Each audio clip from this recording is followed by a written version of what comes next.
Hey, what's happening, DC fans? I'm Kwing, and this is my spoiler-free Suicide Squad review and thoughts. Right off the bat, I actually like this film, though those of you saying that I hate it, I don't. I thought it was a thrilling, action-packed summer film and further establishes the DC film universe after BVS. The characters are actually comic book accurate, but seem to borrow traits from the new 52 characters, which, I'm not gonna lie, it made me shift in my chair a little bit because, you know, I wasn't a fan of that run in DC Comics history. But anyway, the movie starts out in Belle Reve Prison, and we meet Deadshot and Harley, who are the stars of this film, more or less. Then, of course, it shifts to a dinner scene with Amanda Waller and some stuffed shirts from Washington, who then introduce the viewer to the idea of Task Force X, aka the Suicide Squad.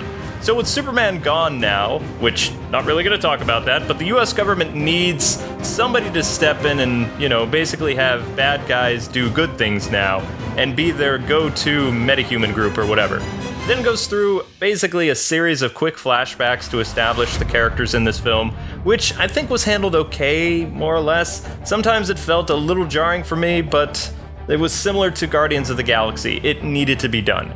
After Waller meets the team, they get bombs put in their necks and sent out on a very deadly mission where there's no hope of survival, to stop a metahuman threat brought about by the film's key bad guy. So what about the leads in this film? Well, Will Smith removed all my doubts about him playing Deadshot. Usually when I see a Will Smith movie, it's usually Will playing himself as someone else. Not in the Suicide Squad. I met Deadshot and he is awesome. Will used just the right amount of humor and still kept him down to business, so he does a lot of really cool stuff in the movie. Harley was crazy fun to watch, and Maggie Roberts' performance as Quinn was spot on for the New 52, which was a former Arkham doctor who was dipped in the same chemicals that made the Joker the person he is today. I'm still mixed on that version of the character though, but for this film universe, I think that Harley Quinn works well. And I actually look forward to seeing Harley in more DC movies. It's hard not to talk about all the other characters though, because El Diablo, Killer Croc, and even Captain Boomerang really surprised me, and I enjoyed their performances.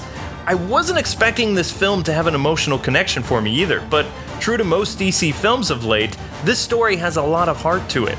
Bad things happen to some of these guys and girls to turn them, well, evil. So sometimes I felt bad for them and even found myself rooting for them over the good guys. So me rooting for the bad guys, that was something different. Now I know what all of you want to know about. How was Batman and the Joker in this movie? Without giving too much away, Batman has a quick cameo role in how Deadshot and Harley Quinn were brought into prison, which many of you probably know about anyway due to all the massive marketing blitz with Batman in the Suicide Squad. He's just a cameo. There's also another cameo for a Justice League member, but I'm not gonna talk about it in this video. Back to Ben Affleck though. He continues to impress me as a hard-to-please Bat fanatic. To put it simply though, he is the Dark Knight personified and the one I've waited to see on the big screen since I was a little kid. A silent protector of Gotham that cares for criminals and their families, but will still deliver justice and uphold the law. I didn't really feel like I was seeing a Batman from a bad guy's point of view as the director said we would see. I wasn't scared of him at all. His scenes were awesome, but they didn't rattle the cages, so to speak. Except for the guy sitting behind me who jumped a little bit when Batman appeared from the shadows. Joker though, well, to be honest, I'm not sold on Jared Leto's version of the character, at least not yet. And recently it was announced most of his scenes ended up on the cutting room floor for this film. And you can kind of tell when you're watching it. When they switch to the Joker stuff, it doesn't really mesh well with the rest of the film. I wouldn't even call Jay a supporting role. He's in the movie, but he feels forced in. Like, he's just kind of there for Harley. Leto's performance seems to echo a comic book Joker that I really don't like either, which was All-Star Batman. The crazy mob boss Joker. Not the insane fun killer clown that I was hoping for. It's possible DC did that on purpose to save his real performance for a solo Batman film, but yeah, just wasn't feeling this Joker.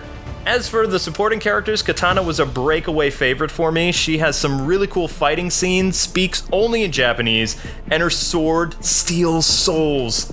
She adds another element to this film, and I really liked her working with Colonel Flag, and was worried that she was going to be a bad guy, so it was cool to see her, like, working with this team.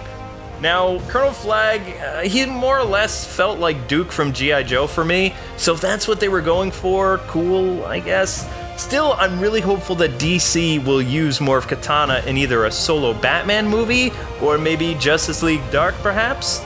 All in all, I think the movie achieved what it was supposed to do for the DC cinematic universe. As summer movies go, I think it was pretty good. As comic book films go, it does the source material justice, but the villain was, well, lame. Sometimes it felt like the movie was playing it too safe at times, but every once in a while we got to see magic happen on the big screen.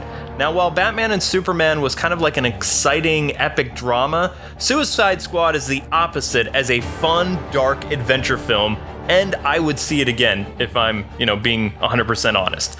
So I give this film 4 bats out of 5. Now I want to hear from all of you. What did you think of the Suicide Squad? Did you love it or hate it? And who was your favorite character and why? And that's it, that's all. Thanks for watching. I have some more vids if you want to watch them over there. Subscribe if you like my stuff or not. Until next time, God bless and happy watching. I hope you guys enjoy the film. Peace.